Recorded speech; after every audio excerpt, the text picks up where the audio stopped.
Ulang lagi. Iya. Maaf. 1, 2, 3. Assalamualaikum warahmatullahi wabarakatuh. Kami dari kelompok 2 dari kelas 11 MIPA 5. Perkenalkan, nama saya Stefani Irawan. Saya Joya Aulia Putri. Saya Denda Meyanti. Saya Sonia Mirja. Saya Sugeng Medal. Saya Kamila Andrayani. Di sini kami akan menjabarkan tentang hasil kerja kelompok kami, yaitu tentang laju reaksi. Mantap. Selamat menyaksikan. Selamat menonton dan bahagia. Sebelum memulai praktek, siapkan bahan dan alat yang akan dibutuhkan. Dan kita akan melakukan praktek yang pertama, dan alat dan bahan yang akan dibutuhkan yaitu 3 gelas plastik, 1 botol air, 3 redoxon atau vitamin C, 1 stopwatch HP, label, dan terakhir plastik. Tujuan melakukan praktek ini yaitu mengetahui faktor-faktor yang memengaruhi laju reaksi. Langkah pertama yaitu masukkan 50 ml air ke dalam gelas plastik A, B, dan C yang sudah diberi tanda dengan label.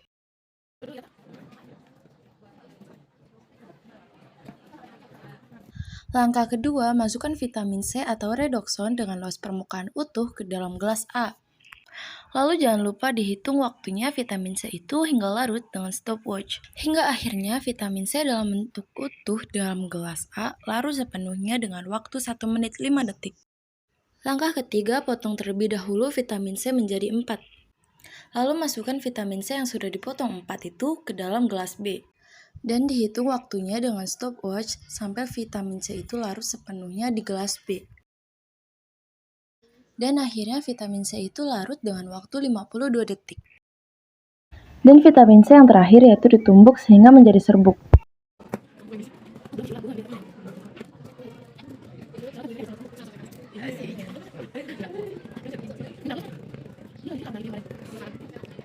Lalu dimasukkan ke dalam gelas C.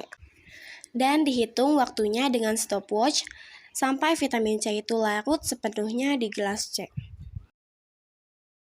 Sampai akhirnya vitamin C tersebut larut sepenuhnya dalam waktu 49 detik. Hingga dapat diketahui bahwa vitamin C dengan luas permukaan serbuk merupakan yang paling cepat larut di dalam air. Selesai melakukan praktek yang pertama, kita melanjutkan ke praktek yang kedua. Dan alat dan bahan yang dibutuhkan yaitu 3 botol yang sudah diberi label tanda, cuka 2 botol, baking soda, dan 3 balon. Di balon pertama dimasukkan baking soda setengah sendok makan. Lalu disimpan di depan botol dengan label setengah sendok agar tidak tertukar. Selanjutnya di balon kedua diisi dengan 1 sendok makan baking soda.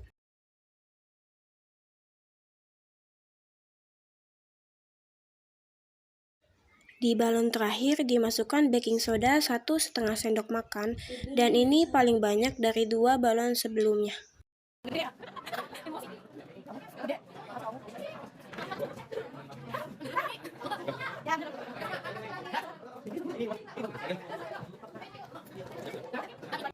Setelah selesai mengisi balon dengan baking soda, kita melanjutkan ke tahap selanjutnya, yaitu mengisi botol dengan air cuka dengan sama rata, tidak berbeda seperti isi baking soda di balon. Setelah kedua tahap itu selesai, kita melanjutkan ke tahap selanjutnya, yaitu memasangkan ujung balon ke kepala botol dan dengan posisi baking soda yang berada di balon tidak jatuh.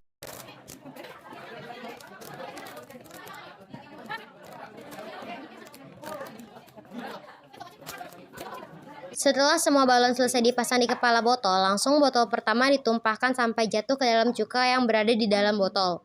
Setelah baking soda tersebut jatuh ke dalam cuka, terlihat balon-balon sedikit demi sedikit melendung. Diberi waktu dengan stopwatch untuk mengetahui seberapa lama balon bereaksi, sehingga dapat diketahui bahwa balon dengan diisi setengah sendok baking soda berhenti bereaksi dalam waktu 32 detik. Lalu di balon kedua dengan baking soda 1 sendok makan dituangkan ke dalam botol yang berisi cuka.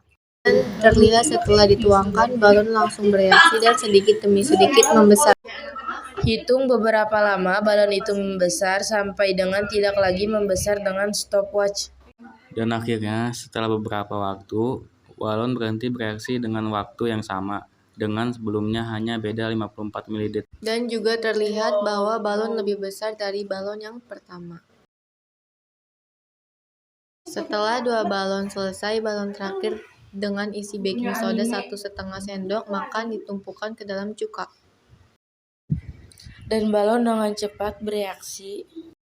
Dan dengan cepat balon selesai bereaksi, tetapi balon terlihat lebih besar dari 2 balon sebelumnya. Balon tersebut berhenti bereaksi dalam waktu 21 detik. Di praktek yang terakhir, faktor yang mempengaruhi laju reaksi yaitu suhu. Disiapkan alat dan bahannya yaitu 3 gelas plastik yang diberi label A, B, C, dan gelas A diberi air panas, gelas B air dingin, dan terakhir gelas C diisi air es, gula, dan sendok untuk mengaduk. Gelas pertama, masukkan gula 3 sendok makan, lalu disiapkan stopwatch dan diaktifkan saat gula diaduk di dalam air panas. Diaduk terus hingga gula larut di dalam air itu.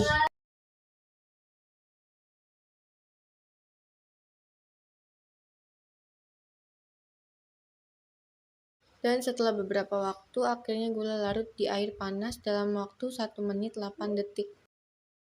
Di gelas kedua yaitu diisi air dingin, dimasukkan juga 3 sendok makan gula dan juga mempraktikkan hal yang sama seperti di gelas A.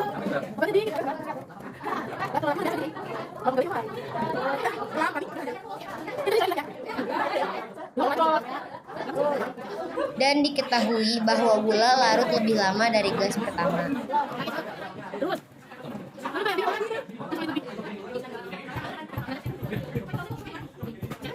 Di dalam gelas B, gula membutuhkan waktu 1 menit 56 detik untuk larut sepenuhnya di dalam air. Di gelas terakhir yaitu gelas berisi air es, sama seperti di gelas sebelumnya, dimasukkan gula dan diaduk hingga larut. Dan karena di dalam air es, sehingga membutuhkan waktu lebih lama untuk gula larut di dalam air itu dibandingkan 2 air sebelumnya.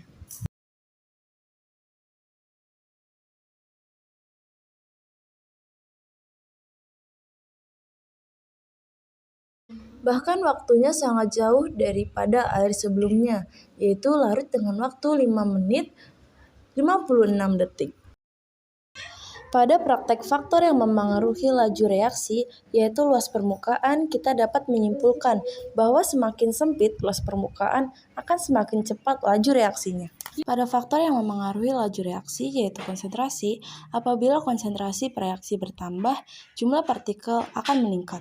Dengan demikian, partikel tersebut menjadi lebih dekat dan jumlah tumbuhan efektif juga meningkat. Hal ini berarti terjadi penambahan laju reaksi. Pada faktor yang memengaruhi laju reaksi yaitu suhu, maka dapat disimpulkan gula akan lebih cepat larut dalam air panas karena air panas memiliki suhu yang lebih tinggi dibandingkan dengan air biasa dan air es. Terima kasih sudah menonton.